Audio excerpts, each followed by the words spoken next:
Welcome to the Economist in Your Ear podcast. So we're diving into this escalating confrontation between America and China. In the last big trade war, the tools felt, blunt. Huge tariffs, hitting almost everything. But now as the conflict shifts, both sides are using these really complex kind of surgical regulatory controls. It makes you wonder, right? When the fight moves from those big blanket tariffs to these tricky long-arm rules, who actually ends up paying the price for all that new precise friction? Because whatever truce we thought existed back in the spring, it's definitely over. We saw this sudden, really sharp return to hostilities in early October 2025. And it sent a massive spasm through the markets. I mean, the S&P 500 just dropped nearly 3%. Yeah, it stopped that AI rally dead in its tracks, didn't it? It really did. Yeah. It was a stark reminder that, geopolitics can still slam the brakes on tech enthusiasm. And here's the thing that feels different this time. This isn't just 2018 all over again. The sources we're looking at show both sides are now using these faster, finer-grained levers. It's not one big economic explosion. It's more like constant, adjustable friction. A regulatory headache that's honestly way harder for businesses to deal with than just a fixed tariff. And it's fascinating where this latest flare-up really kicked off. It started in Beijing October 9th, and the target, one of the most critical points in, pretty much any modern supply chain, rare earth elements. Okay. Rare earths. Exactly. Yeah. Now, back in 2018, maybe China would have just banned exports, the sledgehammer approach. Right, make a big statement. Yeah. But this time, they were much more strategic, really. They expanded export controls on these elements. And remember, these are vital for everything from missiles to EV batteries, high-end magnets. All the crucial stuff. All the crucial stuff. But instead of an outright ban, they set up this flexible licensing regime. Okay, hang on. Why is a licensing system actually, worse for stability than just a ban? A ban sounds more final, more disruptive, maybe. Well, a ban, yeah, it's disruptive, but it gives you a certain kind of clarity. The cost is basically infinite, right? You can't get it. So you immediately scramble to adjust your supply chain. Got it. Licensing, though, that's flexible. It lets Beijing essentially turn a dial. They can speed up approvals when things are calm. But if Washington does something Beijing doesn't like, they can suddenly slow walk those applications for weeks or just deny them. It builds this permanent kind of standing uncertainty right into the global system. It's regulatory overhead constantly there. And the reach of this licensing thing, that's where this long-arm jurisdiction label really comes from, isn't it? It turns what sounds like a domestic policy into potentially a global compliance mess. Absolutely. The real kicker is in the details, specifically this trace content rule they've put in. The controls don't just apply to rare earths shipped from China anymore. They can now apply to goods made outside China if those goods contain even trace amounts of Chinese rare earths. Whoa, okay. Let's trace that. So say a German company makes some advanced magnets for EV drivetrains. Right. If they use Chinese processed rare earth powder, even if the magnets were built entirely in Germany and then shipped to, say, a U.S. car maker, Beijing is now claiming the right to potentially control that final car part. That's pretty much it. Or maybe even broader. If that German magnet maker used equipment or technology that relies on Chinese processing techniques or maybe Chinese magnet IP, the same controls could, in theory, apply. Wow. It's an extraordinary claim of control, isn't it? It's about managing the resource at basically every stage, not just where it came from originally. So what's the motive there? Just control? Well, the analysis points towards preparation. Policymakers in Beijing seem to view these rare earths as a key strategic lever for the long haul. Right. This system gives them flexible, managed control over these resources whenever they feel they need it, almost regardless of what the U.S. does next. It's a mechanism for constant, maybe low-grade regulatory pressure. Right, but Washington didn't exactly see it as just preparation, did they? They saw it as a direct shot. Oh, definitely not. The U.S. counterpunch came fast. October 10th, President Trump threatened this huge escalation. An additional 100% tariff on a whole bunch of Chinese imports starting November 1st. Yeah, massive. And coupled that with a threat of sweeping export controls on, quote, any and all critical software, which is vague but sounds serious. Now, that November 1st deadline is really important, isn't it? It gives the administration what's being called a long fuse. Exactly. The president even sort of admitted it was a negotiating gambit. It's designed to crank up the pressure right before they expect some high-level talks. It's theater, but, theater with potentially massive economic consequences. But there's this narrative that the administration felt totally blindsided by China's rare earth move, the sort of Pique argument. Right. Trump felt provoked. Yeah, but maybe we're missing part of the picture if we only focus on that, because Beijing probably saw a quiet move Washington made a month earlier, back in September, as the first extraterritorial shot. Okay, what was that? That was when the U.S. Commerce Department's Bureau of Industry and Security, BIS, adopted something called the OFAC-style 50% rule, sometimes called the affiliates rule. Okay, BIS, OFAC. Let's break that down. OFAC usually does sanctions, right? Yeah. Based on ownership. How does applying that logic to trade restrictions work? It basically closes a really big loophole. Before this rule, if the U.S. put restrictions on a Chinese company, say, added it to the entity list. Which is bad news for that company. Very bad news. Those restrictions only hit the listed company directly. The new 50% rule says, well, actually, those same restrictions now also apply to any foreign company where that listed Chinese company owns 50% or more. I see. So it's taking the logic of financial sanctions, which look at ownership structure, and applying it to U.S. export controls, which usually focus on specific items or who's getting them. So just to be clear, if a U.S.-restricted Chinese tech firm owns, say, 51% of a chip design house in the Netherlands, that Dutch company, operating totally outside the U.S., suddenly falls under U.S. export restrictions. That's the implication. Okay, yeah, I can definitely see why Beijing would view that as an aggressive extraterritorial move by the U.S., which happened before their rare earth licensing thing.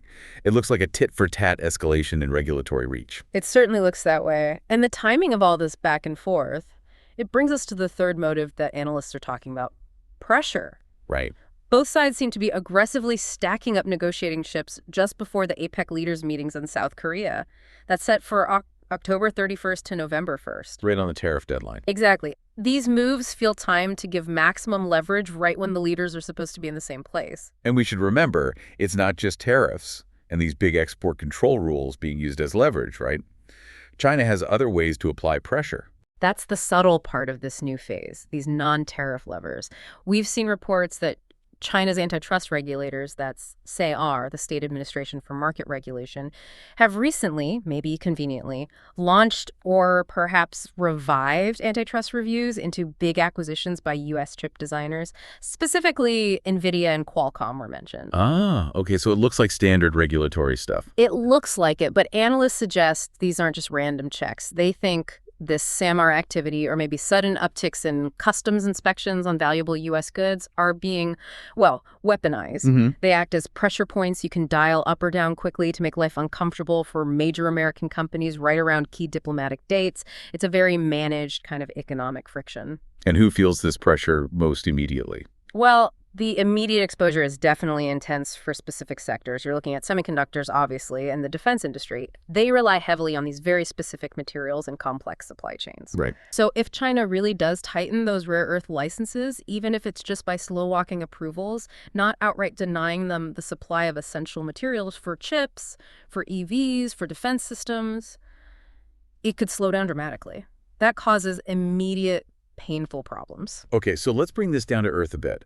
What does all this new world of constant adjustable friction actually mean for companies trying to operate, and maybe more importantly for many listeners, for consumers, especially with the holidays coming up? Well, the first thing, the immediate huge headache for companies is just the sheer jump in compliance, complexity. It's enormous. So it's not just about checking made in China anymore. Not even close. Now firms have to try and map content and process provenance. Where did every little bit come from and how was it made?